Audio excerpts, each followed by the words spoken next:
大家好，我係貓哥啊！嗱，大家期待咗一段時間啦，就係粉紅色恐龍啦。今集就會開出嚟同大家去睇下啦。咁我其實都唔係好知道點解呢部車會炒到咁貴啦。咁但係都同大家一齊做開箱啦。咁啊，大致係咁啦。咁記得影片開始之前咧 ，CLS 啦。AO Racing 咧喺2002年咧，由 Gift Hub 創辦人 PJ 連埋美國嘅賽車手 Gunnar 咧兩個人去參加古董賽車時而比賽結緣啦，最後佢哋都成立咗車隊啦，亦都係本身就係叫做呢一個名啦。咁更加創立咗兩架非常之獨特嘅車，就係綠色同埋粉紅色暴龍形象喺賽車場上面非常之搶眼啦。咁今次呢兩部車亦都係參加 GTD 組別嘅，咁大家一定會好奇怪啦，點解佢哋會選擇暴龍去作為今次嘅拉花呢？咁啊嗱，有傳聞話呢 PJ 當時係非常之中意恐龍嘅，對呢一樣嘢有情有獨鍾啦，而且佢對暴龍呢亦都係佢個人嘅喜好嚟嘅。加上粉紅色，亦都有一種反差嘅感覺啦，喺賽車場上面非常之吸睛啦。咁另外一樣嘢點解會製作呢樣嘢，都係同時向翻1971年利曼賽事經典嘅粉紅豬去做一個致敬啦。咁嚟到2025年變得更加大，同埋亦都成為大家嘅焦點啦。喺整個2023年嘅賽季入面，亦都相當出色啦。咁冇諗到咧，保時捷再有一個咁經典嘅動物圖案啦。咁啊，大致係咁啦。我哋睇下成架車嘅整體結構啦。好啦，我哋睇到呢一部車啦。咁其實呢一部車咧係基於保時捷9113 GT-R 啦。咁啊，有興趣嘅朋友睇翻右上角嘅資訊欄，對於我另一部 Cooler Master 紫色、綠色嘅版本咧可以睇下嘅。咁今次呢部車咧可以話一隻裂咗嘴有笑容嘅暴龍喺個賽車場上面跑啦，如果喺倒後鏡望住佢有個嘴咧，都咪話唔驚啦。咁其實呢個設計咧源自於佢哋嘅設計師 Harley 咧去做車身嘅效果啦，利用車架嘅立體度會融入翻佢哋暴龍嘅設計啦。咁今次咧喺顏色嘅準確度啦，首先值得一讚，令我有驚喜嘅咧就係車身嘅呢一隻我叫做偏熒光粉紅色嘅粉紅啦。咁其實喺廠方面咧，要同 Mini GT 作多次嘅調配咧，先出到呢一個正確嘅比例啦。咁因為呢隻顏色咧，老實說好容易咧就會走色嘅。大家會見到其實從光暗嘅效果會見到淺但深，而且佢係會有唔同嘅光影效果嘅顏色時咧，會有輕微嘅折射效果而呈現出唔同嘅粉紅色啦。咁呢一啲咧，亦都係有完美咁樣保留啦。咁啊，車身嘅拉花圖案咧非常之可愛啦，佢係唔係帶真實風，係帶卡通風嘅。咁啊，非常之搶眼嘅一款車啦。咁嗱，我會由頭講到落尾啦，喺成架車嘅整體嚟講嘅。咁啊，我哋開始啦。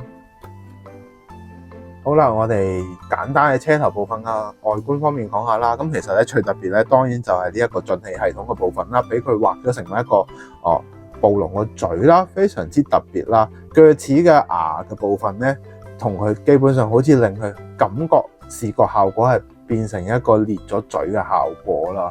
咁啊，兩邊嘅風刀部分咧，呢一個你叫分流器嘅地方咧，亦都有做到一啲基於用上較淺嘅顏色啦。如果其實以前咧呢一種顏色咧會做到好厚啦，大家會見到而家嘅膠嘅零件部分咧係非常之靚同埋精神啦。咁另外一點啦，就係我哋叫做兩盞透明黃嘅燈啦。咁燈裏邊嘅燈杯咧，其實咧都係又做到4盞 LED 嘅日間行車燈，而且帶有少少嘅透明黃色嘅效果啦。最主要其實係佢嗰個我哋叫做隻眼嘅精靈部分咧，嗰種透明黃咧唔會話非常之刻意去做一個黃色嘅效果啦，佢只係帶有輕微嘅啫。好啦，嚟到車側嘅部分啦，咁最引人注目嘅就係佢隻腳仔同隻手仔啦。咁啊，冇諗到佢嗰個表達能力咧係帶有輕微嘅卡通風格啦，同佢嘅姊妹車Rex咧，咁啊亦都係作出一個標誌性嘅設計，令大家喺賽車場上會見到兩隻恐龍喺度走嚟走去嘅感覺非常之特別啦。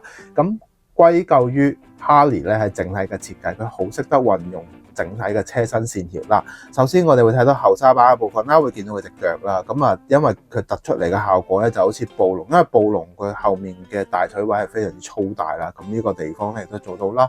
咁佢隻手亦都好短，好搞笑嘅。咁呢度咧都做到啦。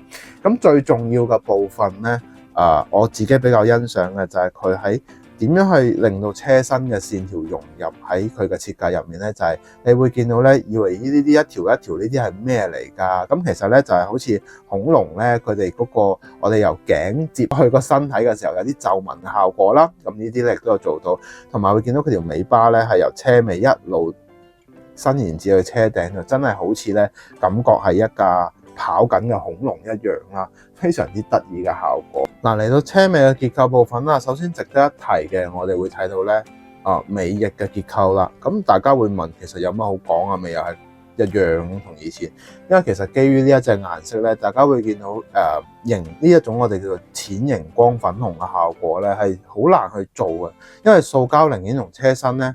好容易會做到走樣啊，個顏色會有偏差到啦。咁點樣可以做到一致性嘅效果咧？Mini GT 咧喺呢度咧，基本上係接近一致啦。咁同埋咧，我見到啦，Harley 喺整體嘅設計嘅細心度方面咧，亦都有注意到啦。就係嗰條尾巴咧，喺大家會見到尾巴連接住嘅地方，咦？車尾燈下面點解會有兩條唔知乜嘢嘅痕？其實係咩嚟嘅咧？就係嗰條尾巴嘅連接位嚟嘅。咁啊，為咗佢令到一個一整體嘅效果啦。